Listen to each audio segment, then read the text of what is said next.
इफिसियों को लिखी हुई पत्री 5वां अध्याय। इसलिए प्रिय बच्चों, परमेश्वर के अनुयायी बनो।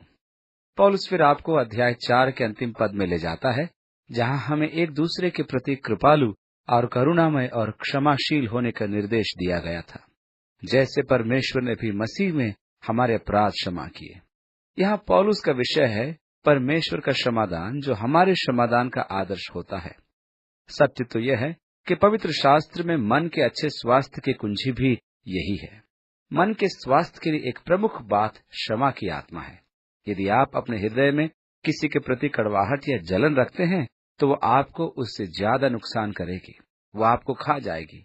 पवित्र शास्त्र बराबर क्षमा करने और क्षमा पाने की आवश्यकता पर जोर देता रहा है। क्षमा की आत्मा प्राप्त करें। जब यीशु अपने प्रेरितों को नमूने की प्रार्थना दे रहा था, तब उसने उसमें यह शामिल किया, हमारे अपराधों को क्षमा कर, जैसे हम भी अपने अपराधियों को क्षमा करते हैं। क्षमा मांगते हुए यह प्रतीति भी करना कि हमारी अपराध क्षमा किए गए हैं। हमें क्षमा कर और दूसरों को क्षमा करने में हमारी सहायता कर। इस प्रार्थना में एक ही विनती थी जिस पर यीशु ने जोर दिया, और वह थी क्षमा। उसने कहा, यदि तुम मनुष्यों को उनके अपराध क्षमा न करोगे, तो पिता भी तुम्हारे अपराध क्षमा न करेगा। यीशु ने क्षमा करने पर के बारे में बहुत कुछ सिखाया है। पतरस ने एक दिन सोचा, उसे पाठ तो मिल रहा है, पर कुछ वह और भी पाना चाहता था। पतरस ने कहा, कितनी बार मैं अपने भाई को उसके अपराध के लिए क्षमा करूं? क्या 7 बार? मुझे विश्वास है पतरस ने सोचा होगा कि वह सच में अनुग्रह के द्वारा मनुष्य को 7 बार क्षमा करने का इच्छुक है, परंतु उसके स्तर के बारे में सोचो। यीशु ने उसे क्या जवाब दिया? नहीं पतरस, 7 बार 70, यानी कि 490 बार। मैं समझता हूँ यीशु उसे दिखा रहा था कि क्षमा का कोई हिसाब किताब रखना नहीं है। जब तक आप 490 तक पहुंचेंगे, तब तक आप गिनना भूल जाएंगे और बस क्षमा करते जाएंगे। ये हिसाब की बात नहीं है, आत्मा की बात है। परमेश्वर चाहता है कि हमारे पास क्षमा की आत्मा हो। हाँ, तुम्हारे साथ गलत हुआ। हाँ, तुम्हें गुस्सा आने का अधिकार है। हाँ, ऐसी परिस्थितियां आई जब तुम विचलित हो सकते थे, परंतु तुम उन्हें क्षमा करो। जाइए, अब कुड़ते रहिए या क्षमा करके उससे मुक्त हो जाइए। ये दोनों में से एक चीज आपको चुनना होगा। एक दूसरे के साथ कृपालु और करुणामय हो, और जैसे परमेश्वर ने मसीह में तुम्हारे अपराध क्षमा किए, वैसे ही तुम भी एक दूसरे के अपराध क्षमा करो। इसलिए प्यारे बच्चों के समान परमेश्वर के अनुयायी बनो। आपने देखा, ये पिछले अध्याय के अंतिम पद से मेल खाता है। परमेश्वर क्षमादान का आदर्श है। हमें परमेश्वर का अनुसरण करना है, जिसने हमें क्षमा प्रदान कर प्रेम में चलना सिखाया है, जैसे कि हमें पहले के 3 अध्यायों में सिखाया गया था। हमें मसीह में होकर उसके साथ बैठाया गया है, उसके साथ वारिस भी बनाया गया है। उसने 3 अध्यायों में हमें बताया कि परमेश्वर ने हमारे लिए क्या क्या किया है और क्या करने की प्रतिज्ञा करता है, और वो क्या योजना हमारे लिए बना रहा है। आपके लिए उपलब्ध सारे साधनों को दोहराकर वह आपके साथ चाल चलन के बारे में चर्चा करता है।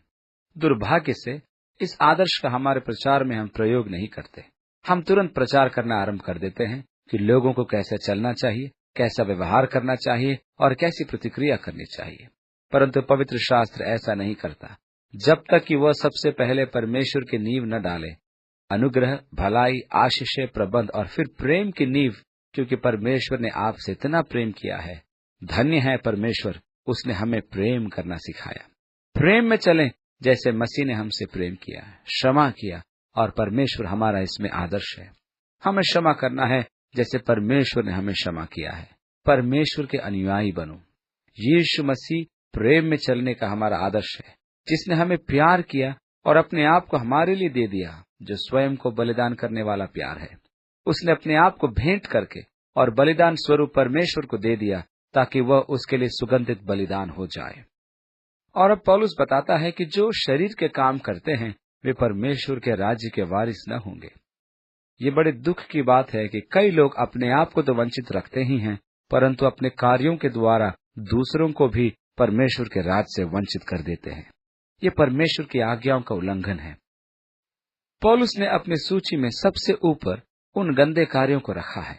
इसलिए हम पहले प्रेम में चले, दूसरा अशुद्ध काम जो काम वासना की अशुद्धता है, उससे दूर रहें। इन सब कार्यों के पीछे लोभ एक प्रमुख कारण है। यह सब तुम्हारे बीच में न पाया जाए। तुम परमेश्वर के संतान हो, प्रेम में चलो, न कि इन फंसने वाली चीजों में। न निर्लज्जता, न मूढ़ता की बातचीत, न हंसी मजाक जो ठीक नहीं है। यहाँ पर वह गंदे व्यंग की बात करता है। यह परमेश्वर के संतान पर शोभा नहीं देता। गंदी कहानियां न सुनाना, क्योंकि ऐसा करके आप दूसरों के मन में गंदगी बोते हैं, ऐसी गंदगी जिससे वे कभी छुटकारा न पा सकेंगे। यह दुख की बात है, लेकिन मुझे याद है वह गंदा व्यंग जो मुझे बचपन में सुनाया गया था। गंदगी मेरे मन में बोई गई, जिससे मैं आज भी मुक्त नहीं हो सका हूँ। वह गंदगी आज भी है। मैं हर समय उस पर विचार नहीं करता। परमेश्वर का धन्यवाद हो। लेकिन आपने देखा किस तरह मुख दिमाग काम करता है। एकदम यह गंदा व्यंग बचपन में सीखा देखा, जो अभी भी गूंजता है और कभी निकलकर मेरे दिमाग पर प्रकट हो जाता है। लेकिन मैं प्रार्थना करता हूँ, हे परमेश्वर, मेरी मदद कर, मुझे शुद्ध कर और ये गंदगी मुझ में से दूर कर। इस तरह किसी के दिमाग में गंदगी बोना शर्म की बात है। हमेशा का घाव यह प्यार नहीं है, बिल्कुल नहीं। इसके विपरीत ऐसी सामग्री दें जो धन्यवाद लाए। ऐसी सामग्री उनके दिमागों में डालें जो हमेशा बढ़ती जाए और उनके लिए आशीष का कारण ठहरे। तुम ये जानते हो कि व्यभिचारी या अशुद्ध जन या लोभी मनुष्य जो मूर्ति पूजा के बराबर है, वह मसीह और परमेश्वर के राज्य में मिरास नहीं पाएगा। पौलुस कहता है, अब तुम ये जानते हो। दुख की बात है कि बहुत लोग नहीं जानते। वे समझते हैं इन्हीं चीजों से वे गुजर बसर कर लेंगे और परमेश्वर खुश होकर हमें क्षमा कर देगा। इन चीजों को भूल जाइए।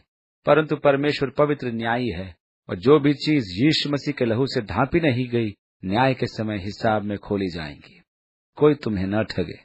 दुर्भाग्य से बहुत लोग इस विषय में ठगे गए हैं, लेकिन वे तुम्हें व्यर्थ शब्दों में न ठगे, क्योंकि लोग उनकी कल्पना, तर्क और उनके दर्शन सिद्धांतों में फंस जाते हैं, और इन्हीं के कारण आज्ञा न मानने वालों पर परमेश्वर का प्रकोप भड़कता है।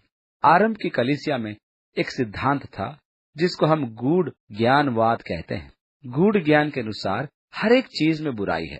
उनके अनुसार भौतिक संसार परमेश्वर के द्वारा नहीं रचा गया। आरंभ में ही परमेश्वर से शक्तियां निकली, लेकिन उन शक्तियों में से एक शक्ति परमेश्वर से दूर चली गई, जिससे उसका संबंध परमेश्वर के साथ खत्म हो गया, और इस शक्ति से एक भौतिक संसार बना जो बुराई को सौंपा गया है। ऐसा कुछ लोग सिखाते हैं। केवल आत्मिक बातें ही शुद्ध है, इसलिए उन्होंने सिखाया कि यीशु सच में मांस के शरीर में नहीं था, वो वास्तव में प्रेत था। जब वो समुद्र के किनारे बालू पर चलता था, तो ये लोग कहते हैं उसके पांव के निशान नहीं बनते थे, और इस प्रकार उन्होंने ये सब कल्पित कहानियां यीशु के बारे में गढ़ी हैं। इसलिए यूहन्ना इन गूढ़ ज्ञानवादी विश्वासियों का सामना करके कहता है, यदि मनुष्य यीशु मसीह के देहधारी होने से इनकार करता है, तो वो मसीह विरोधी है। कोई फर्क नहीं पड़ता कि आप अपने शरीर से क्या करते हैं, क्योंकि ये सब आखिरकार समाप्त हो जाएगा। ये सब बुराई है और भौतिकता का अंश है जो पूर्णतया बुराई है। इसलिए उस विषय को छोड़ दो। परमेश्वर इसका हिसाब नहीं लेता। ये तो भौतिक शरीर ही है। इसलिए जाकर व्यभिचार करो और अन्य दुराचार करो, कोई फर्क नहीं पड़ता, क्योंकि ये सब भौतिक शरीर से है और परमेश्वर इससे कोई लगाव नहीं रखता। ऐसा ये लोग सिखाते हैं। इसका आत्मिक संसार से कोई संबंध नहीं। कोई तुम्हें व्यर्थ की बातों में धोखा न दे। यदि तुम गूढ़ ज्ञानवाद के विश्वास में फंस गए, तो न जाने कौन कौन से तर्क और परिकल्पनाएं उत्पन्न होंगी। परंतु यहाँ सच्चाई तो यह है कि वे अपनी व्यर्थ की बातों से बहुतों को धोखा दे रहे थे और कहते थे, अपने शरीर में आप कुछ भी करें, इससे कोई फर्क नहीं पड़ता। ये गलत नहीं है, क्योंकि शरीर भौतिक है जो जल्दी ही समाप्त हो जाएगा। परमेश्वर के लिए जो अर्थ रखने वाली बात है वो आत्मा है, ऐसा ये सिखाते हैं, और ये बिल्कुल गलत है। उनके साथ संगति न रखें। उसने कहा, क्या तुम नहीं जानते, ऐसे ही कामों के कारण परमेश्वर का क्रोध आज्ञा न मानने वालों पर भड़कता है। यही बातें हैं जिनके लिए परमेश्वर संसार का न्याय करेगा। यदि तुम इन चीजों को करने के दोषी हो, तो दोषी संसार के साथ तुम्हारा भी न्याय किया जाएगा। तुम पहले अंधकार में थे, परंतु अब प्रभु में ज्योति हो। पहले तुम अंधकार में नहीं, पर स्वयं अंधकार थे, और अब ज्योति में नहीं हो, परंतु स्वयं ज्योति हो। कभी तुम्हारी जिंदगी अंधकार में थी, परंतु अब वह ज्योति है। परंतु यदि मसीह आप में वास करता है, तो आप में पवित्र आत्मा का फल, सारी भलाई, धार्मिकता और सच्चाई वास करेगी। ये जानने का प्रयास करो कि प्रभु को क्या पसंद है। अंधकार के निष्फल कामों के सहभागी न हो, वरन उनको प्रकाश में प्रकट करो। जब पौलुस कुरिन्थियों को लिख रहा था तो उसने लिखा, ज्योति का अंधकार से क्या मेल। तो जरा सोचें, ज्योति और अंधकार आपस में उनका कोई तालमेल नहीं, वे एक साथ कभी नहीं रह सकते। वो दो अलग अलग चीजें हैं। आत्मिक तौर पर आप अंधकार और ज्योति में नहीं चल सकते। यदि मनुष्य कहे कि मेरी संगति परमेश्वर के साथ है और वह अंधकार में चलता है तो वह झूठा है, वह सत्य नहीं बोल रहा है। परंतु यदि हम ज्योति में चलते जैसा ज्योति है, तब हमारी संगति परमेश्वर से है, क्योंकि यीशु मसीह का लहू बराबर हमें हमारे पापों से साफ करता है। इसलिए धोखा मत खाओ। यदि तुम अंधकार में हो तो परमेश्वर से संगति नहीं रख सकते। अंधकार के निष्फल कामों में सहभागी न बनो, वरन उनको प्रकाश में प्रकट करो। अब हम अंधकार के सकारात्मक पहलू को देखेंगे। जब कोई आकर एक गंदी कहानी सुनाता है जो उसकी आंखों से भी प्रकट होती है और सुनाने वाला मुस्कुराता है कि ये एक गंदी कहानी होगी, उनको रोक देना और विरोध करना। आप सुनते मत रहना और नम्रता से मुस्कुराते मत रहना। उनको बताना कि ये गंदी बात है। कुछ लोगों के मन दौड़ के घोड़ों की तरह हैं जो धूल के रास्ते पर तेजी से दौड़ते हैं। उन्हें अपनी गंदगी आपके ऊपर डालने मत दो। अंधकार के व्यर्थ कामों से संगति मत करो, पर प्रकट करो, बोलो, उन्हें बताओ कि ये गलत है। उनको शाबाशी मत दो, इस तरह आप उन्हें गंदगी से लौटा ले आएंगे। उनके गुप्त कामों की चर्चा भी शर्म की बात है।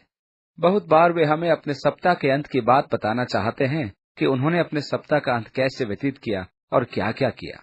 इन गुप्त कामों की चर्चा शर्मनाक होती है, लेकिन सभी चीजें जो प्रकट में हैं और ज्योति के द्वारा उजागर की गई हैं, ठीक है।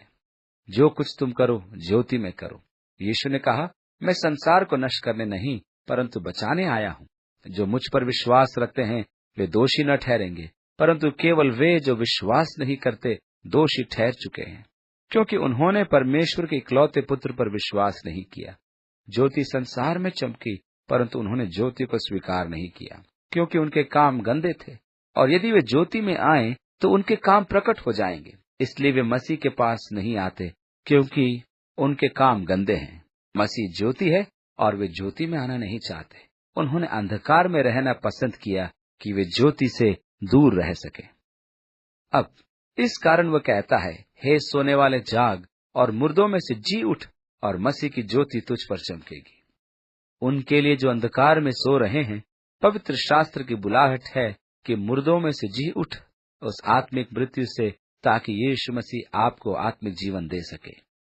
हमें 8वें पद में बताया गया है कि प्रेम में चले, ज्योति के संतान की नाई और बुद्धिमानों के समान समय को ध्यान में रखते हुए। कितना समय एक सतर्क नियोजक गंवाता है। एक तरह से मैं समझता हूँ कि जो समय आत्मिक उन्नति में लगाया नहीं गया है वो व्यर्थ चला जाता है। मैं ये नहीं कहता कि मनुष्य को मनोरंजन में कोई समय नहीं लगाना चाहिए, वो तो करना ही चाहिए। लेकिन मैं कहता हूँ कि हमारा मनोरंजन भी आत्मिक स्तर पर हो सकता है। मैं समझता हूँ परमेश्वर ने सारी चीजें मनोरंजन के लिए दी है। परमेश्वर ने हमें सतह, पहाड़, नदियां, झरने, नाले इत्यादि आनंद मनाने के लिए दिए हैं। जब मैं मनोरंजन की चीजों में अपना मन लगाता हूँ तो मैं प्रतीक्षा करता हूँ कि मेरा मन आत्मा की बातों में लगा रहे। जब मैं समुद्रों को देखता हूँ, पृथ्वी को देखता हूँ, और जब मैं परमेश्वर की रचना की सुंदरता देखता हूँ तो मैं परमेश्वर की संगति में हो जाता हूँ। सच में मैं आनंदित हो उठता हूँ, जो किसी मनुष्य की संगति से ज्यादा है, क्योंकि मुझे प्रभु के साथ इतना अच्छा और साफ समय उसकी संगति का मिलता है। जिम एलियट ने जो कहा है मुझे बहुत पसंद है। जब वो अपने कुश्ती के दल के साथ व्हीटन विद्यालय जा रहा था और उसने अपने वर्ग में देश की प्रतिस्पर्धा जीती, तब उसने अपने परिवार को लिखा, आप सुनेंगे जो सम्मान मैंने देश के इस कुश्ती के मैदान में पाया है। लेकिन मैं आपको बताना चाहता हूँ, मैंने सिर्फ जीतने के लिए कुश्ती नहीं लड़ी। मेरा उद्देश्य कुश्ती के द्वारा अपने शरीर को और अधिक चुस्त दुरुस्त बनाना था, ताकि मैं उस परमेश्वर को समर्पित कर सकूं और वह मुझे जहां चाहे प्रयोग कर सके। शारीरिक स्वास्थ्य के पीछे उसका ये उद्देश्य था। क्या मैं ऐसे चलना चाहता हूं कि सड़क पर लोग कहें कि उसके शरीर को देखो, या फिर मैं मेरे शरीर के द्वारा परमेश्वर का अपमान करना चाहता हूं? 15वीं आयत से आगे, इसलिए ध्यान से देखो कि कैसी चाल चलते हो। निर्बुद्धियों के समान नहीं, पर बुद्धिमानों के समान चलो, और अवसर को बहुमूल्य समझो, क्योंकि दिन बुरे हैं। इस कारण निर्बुद्धि न हो, परंतु ध्यान से समझो कि प्रभु की इच्छा क्या है। इस कारण निर्बुद्धि न हो, पर ध्यान से देखो कि प्रभु की इच्छा क्या है। बहुत से लोग परमेश्वर की इच्छा उनके जीवन में क्या है, इसको खोजने में लगे रहते हैं। उनके जीवन में परमेश्वर की योजना और उसके उद्देश्यों को ढूंढते हुए वे अपने समय को बर्बाद करते हैं। वे अपना काम करते हैं और परमेश्वर को नहीं खोजते और न परमेश्वर की इच्छा को जानते हैं। परमेश्वर, तूने मुझे यहाँ क्यों रखा? मेरे प्रति तेरे मन में क्या विचार है? कौन सा काम मुझे तेरे लिए करना है? तूने मुझे इस ग्रह पर क्यों रखा है? ऐसे सवाल को वे पूछते रहते हैं। पौलुस प्रेरित फिलिपियों को लिखते हुए कहता है, जिस काम के लिए मैं यीशु मसीह के द्वारा पकड़ा गया था, मैंने उसे अभी तक पूरा नहीं किया। दूसरे शब्दों में, जब परमेश्वर ने मुझे दमिश्क के रास्ते में रोका, उसके पास मेरे जीवन के लिए एक निश्चित योजना थी जो मैंने अभी तक पूरी नहीं की है। लेकिन मैं मार्ग में हूँ। मैं बीती बातों को भूल चुका हूँ और मैं आने वाली बातों की ओर बढ़ रहा हूँ। यही कहानी हम सबकी होनी चाहिए। आगे बढ़ना, परमेश्वर की योजना को पूरा करना और उसकी योजना को अपने जीवन में पूरा करना। समय को पहचानिए कि परमेश्वर क्या चाहता है कि हम करें। 18वीं आयत, और दाखरस से मतवाले न बनो, क्योंकि इससे लुचपन होता है, पर आत्मा से परिपूर्ण होते जाओ। शराब से मतवाले न बनो, क्योंकि इससे लुचपन होता है, पर तुम आत्मा से परिपूर्ण होते जाओ। यूनानी भाषा में यह वर्तमान में होने वाला काल है, जो दिखाता है कि आत्मा से हमें बराबर भरे रहना चाहिए। हम मर गए, यह सही अंग्रेजी व्याकरण नहीं है, ये यूनानी है। हमारे पास अंग्रेजी में वर्तमान में पूरा हुआ काल नहीं है। ये दो बातें हैं जिन्हें हम एक साथ जोड़ते हैं और रखते हैं। एक मनुष्य लड़खड़ाते हुए नीचे गिर जाता है क्योंकि उसने बहुत शराब पी है। पौलुस उसे पवित्र आत्मा से भरे हुए मनुष्य के समानांतर सोचता है। ये देखने में ये विरोधी बातें लगेंगी। शराब के मत वाले न बनो, पर आत्मा से परिपूर्ण होते जाओ। वे उस मनुष्य से अधिक नजदीक हैं जो सतह पर आशा करता है। मनुष्य जो शराब की ओर जाता है, क्या तलाश रहा है, क्या ढूंढ रहा है? उसके अंदर एक खालीपन है जिसको वो भरना चाहता है। मैं ऐसा कुछ ढूंढ रहा हूँ जो मुझे संतुष्टि देगा। कुछ लोग कहते हैं कि शराब में शांति है, संतोष है और विश्राम है। पवित्र आत्मा से भरे हुए मनुष्य के क्या अनुभव होते हैं? शांति, विश्राम, संतोष, संपूर्णता। और इन्हीं चीजों को मनुष्य गलत जगह में ढूंढता है जो उसे कभी न मिलेंगी। परंतु यहाँ दूसरी तरफ मनुष्य को आत्मा के द्वारा भरे जाने से उत्तर मिल गया है और वो आत्मा से भर गया, और उसमें जो आत्मिक खालीपन था वो अब न रहा, परंतु वो आत्मा से भर गया और किसी और चीजों की संतुष्टि के लिए वो नहीं ढूंढता, नहीं चाहता है। पवित्र आत्मा के द्वारा परमेश्वर से संबंध बनाकर संतुष्टि प्राप्त करनी है। यूं तो दोनों बातें भिन्न हैं, तो अभी कुछ समानताएं भी दोनों के अंदर है। शराब से मतवाले न बनो, परंतु आत्मा से परिपूर्ण होते जाओ, और आपस में भजन और स्तुति गान और आत्मिक गीत गाया करो, और अपने अपने मन में प्रभु के सामने गाते और कीर्तन करते रहो। जब आप मनोरंजन के लिए गाते हैं तो आप क्या गाते हैं? जब आप अनजाने में गुनगुनाते हैं तब आप क्या गुनगुनाते हैं? मुझे अपने पोती पोतों को देखना बहुत अच्छा लगता है, और वे नहीं जानते कि मैं उन्हें देख रहा हूँ और सुन रहा हूँ। मैं उन्हें खेलता हुआ देखना चाहता हूँ, उनकी कुछ बनाने की इच्छा को और लगाव को जो वे दूसरी चीजों में दिखाते हैं। जब वे आंगन में चारों तरफ जाते हैं, साइकिल चलाते हैं या कुछ और काम में व्यस्त रहते हैं और वे यीशु के गीत गाते हैं, मुझे बड़ा अच्छा लगता है। यही हम सब के लिए सत्य होना चाहिए। आपस में भजन, स्तुति गान तथा आत्मिक गीत गाया करो। यही हमारे मन की चाहत होनी चाहिए। मैं ऐसा करता हूँ जबकि मुझे पता भी नहीं होता। ये तभी हो सकता है जब आप ऐसे ही गीत सुने। यदि आप हर समय दूसरे स्टेशनों से अन्य फिल्मी गीत सुनते रहेंगे तो आपके मुंह की सीटी फिल्मी ट्यून पर आधारित होगी, न कि चर्च के गानों पर। 20वीं आयत, और सदा सब बातों के लिए हमारे प्रभु यीशु मसीह के नाम से परमेश्वर पिता का धन्यवाद करते रहो। हमारे परमेश्वर पिता को यीशु मसीह के नाम से हर चीज के लिए सदा धन्यवाद करते रहो। ये कठिन है जब तक कि हम यह न जाने कि सब चीजें मिलकर उनके लिए जो परमेश्वर से प्रेम रखते हैं भलाई को उत्पन्न करती है। यदि मेरे पास वो विश्वास नहीं तो मैं हर चीज के लिए धन्यवाद नहीं कर सकता।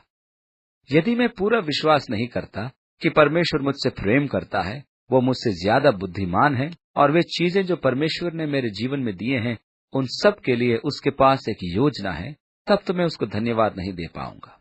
यदि मैं जानता हूं कि मेरा जीवन उसके नियंत्रण में है और मुझे कुछ नहीं हो सकता जब तक कि पिता ऐसा होने की आज्ञा न दे, तब मैं उसका धन्यवाद कर सकता हूं। मेरा पिता मुझसे प्यार करता है, इसलिए जो भी मेरे साथ होता है उसके उद्देश्य के लिए होता है।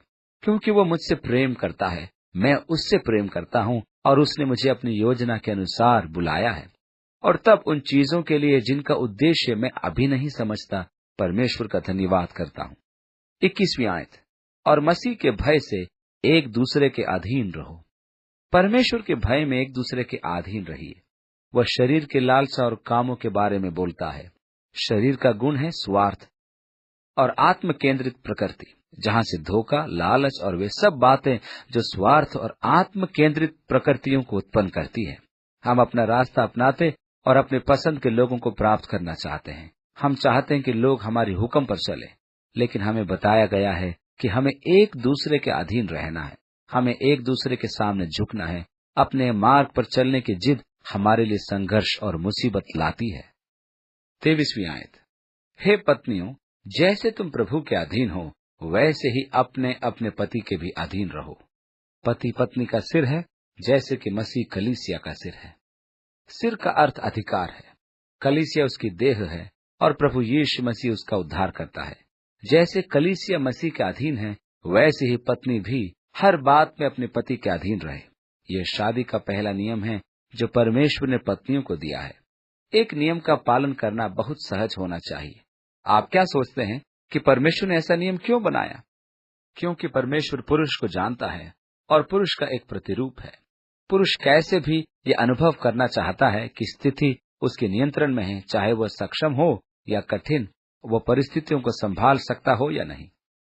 परमेश्वर ने पुरुष के अहम और आवश्यकताओं को समझते हुए पत्नी को एक नियम दिया, जिससे उसका पति यह अनुभव करे कि वास्तव में वह घर का पुरुष है और सब उसके नियंत्रण में है, ताकि वह पत्नी का अनुकूल और प्रेम करने वाला हो। परमेश्वर ने पत्नी को एक सहज नियम दिया है। यदि वो उसको पूरा करती है तो वह अपने पति को बहुत प्यार करने वाला और उससे जिम्मेदार व्यक्ति बनाती है। परमेश्वर ने पति को भी एक नियम दिया है। परमेश्वर जानता है कि हम इसे सहज भूल जाएंगे, इसलिए सिर्फ एक एक नियम दोनों को दिए। हे पतियों, अपने पत्नी से प्रेम रखो, जैसा मसीह ने भी कलीसिया से प्रेम करके अपने आप को उसके लिए दे दिया। क्योंकि परमेश्वर स्त्री को समझता है, परमेश्वर स्त्री की आवश्यकताओं को जानता है। वो जानता है कि उसकी सबसे बड़ी आवश्यकता है सुरक्षा की। वो अपने पति से सबसे अधिक प्यार पाए कि और कोई न हो जो उसकी आंखों को लुभाए या उसके ध्यान को खींचे। वो रानी है, इसलिए उसे अधिकाई से प्रेम किया जाए। इसलिए परमेश्वर ने आज्ञा दी कि वह स्त्री की इन आवश्यकताओं को पूरा करे, ताकि वह अपने पति की सुरक्षा और प्यार पर विश्वास करते हुए महसूस करे कि वह पति के जीवन में पहले और एकमात्र स्थान पर है। वैवाहिक जीवन में सारी मुश्किल इन दो नियमों को न मानने से पैदा होती है। सुखी वैवाहिक जीवन के लिए केवल यही दो नियम हैं, एक पति के लिए और एक पत्नी के लिए। परंतु वैवाहिक जीवन में इन्हीं नियमों के पालन न करने से परेशानी आती है, और जब ये तोड़े जाते हैं तब अधिक परेशानियां भी आने लगती हैं। जब पति अपनी पत्नी को वह प्यार जैसा मसीह ने कलीसिया के साथ किया है दिखाने में असफल रहता है, तब पत्नी असुरक्षित महसूस करने लगती है कि न जाने वो मुझसे प्यार करता है या नहीं, और वह अपने को सुरक्षा देने की आवश्यकता महसूस करने लगती है, क्योंकि वह सोचती है कि क्या जाने वो मेरी सुरक्षा करेगा या नहीं। वह उसके निर्णयों को चुनौती देने लगती है। क्या तुम्हें विश्वास है कि तुम ठीक कर रहे हो? लेकिन जब वो उसके किए गए निर्णयों पर चुनौती देने लगती है और फिर ये बातें पुरुष को विचलित कर देती हैं और वह सोचने लगता है कि घर का मुखिया कौन है। आपको जानना चाहिए, जब वो उसके निर्णयों को चुनौती देना आरंभ करती है, तब वो ये सोचना आरंभ करता है कि कैसे सख्त और कड़ा होकर और ठंडा और गैर जिम्मेवार बन के उसे चुनौती दी जाए, और अब मुझे फिर से मुखिया बनना पड़ेगा। और वह कड़ा होता है, न जिम्मेवार होता है, और फिर पत्नी और भी ज्यादा असुरक्षित महसूस करती है। मैं नहीं जानती कि वो मुझसे प्यार करता है कि नहीं। मुझे पता नहीं कि वह क्या करने जा रहा है। वह बहुत तेज दिमाग का है। हो सकता है कि हम सब कुछ खो दे। शायद वह घर से बाहर चला जाए, क्योंकि मुझे पता नहीं कि वह मुझसे प्यार करता है कि नहीं। इसलिए एक विचार के कारण दोनों में द्वंद हो जाता है और शादियां टूटने के कगार पर आ जाती हैं। इस तरह शादियां टूट जाती हैं। दूसरी तरफ पत्नी अपने आप को पति को सौंपती है और उसके नियमों को भी।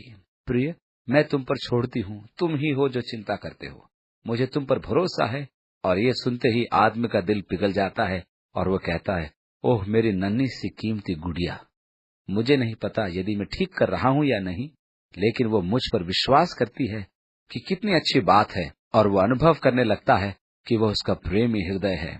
इधर आओ प्रिया, वो उससे प्यार करता है और उसे गुड़िया नाम देता है। मैं तुम्हें प्यार करता हूँ कहने लगता है, और वो अपना प्यार दर्शाने में स्वतंत्रता महसूस करता है। जितना अधिक वो प्यार दर्शाता है और करता है, उतना ही अधिक वह सुरक्षित अनुभव करती है। वह नहीं सोचती कि उसे उसके निर्णयों को चुनौती देनी है। ये खामोशी की प्रतिक्रिया है। हम सब कुछ खो सकते थे, परंतु जब एक ने उन दोनों आज्ञाओं में से एक को माना तो रास्ता साफ हुआ और परिवार बना रहता है। 26वीं आयत, कि उसको वचन से शुद्ध करके पवित्र बनाए और उसे एक ऐसी तेजस्वी कलीसिया बनाकर अपने पास खड़ी करे, जिसमें न कलंक, न झुर्री, न कोई और ऐसी वस्तु हो, वरन पवित्र और निर्दोष हो। यहाँ पौलुस कहता है कि मसीह ने अपने आप को कलीसिया के लिए दे दिया कि वह उससे अलग करे और उसे पानी और वचन के द्वारा पवित्र बनाए, जिससे कि वह अपने लिए महिमा से परिपूर्ण एक कलीसिया का निर्माण करे। जब हम मसीह के प्रेम से परिपूर्ण हो जाते हैं, तब उसमें छिपा हुआ प्रभु का उद्देश्य यह होता है कि कलीसिया निष्कलंक, निर्दोष या अन्य किसी भी दोष से रहित होकर उसके लिए महिमा से पूर्ण हो जाए। 28वीं आयत, इसी प्रकार यह उचित है कि पति अपनी पत्नी से अपनी देह के समान प्रेम रखे। जो अपनी पत्नी से प्रेम करता है, वह अपने आप से प्रेम रखता है। अपनी पत्नी के प्रति प्रेम दिखाने से आपको ही लाभ होगा। हम उसके बदन के हिस्से हैं, उसके मांस और हड्डियों में से हैं। 31वीं आयत आगे, इस कारण मनुष्य अपने माता पिता को छोड़कर अपने पत्नी के साथ बंधा रहेगा और वे दो नहीं परंतु एक शरीर होंगे। ये एक बड़ा भेद है, लेकिन मैं मसीह और कलीसिया के बारे में बोलता हूँ। तुम में से हर कोई अपनी पत्नी को अपने समान प्रेम करे और पत्नी अपने पति का भय माने।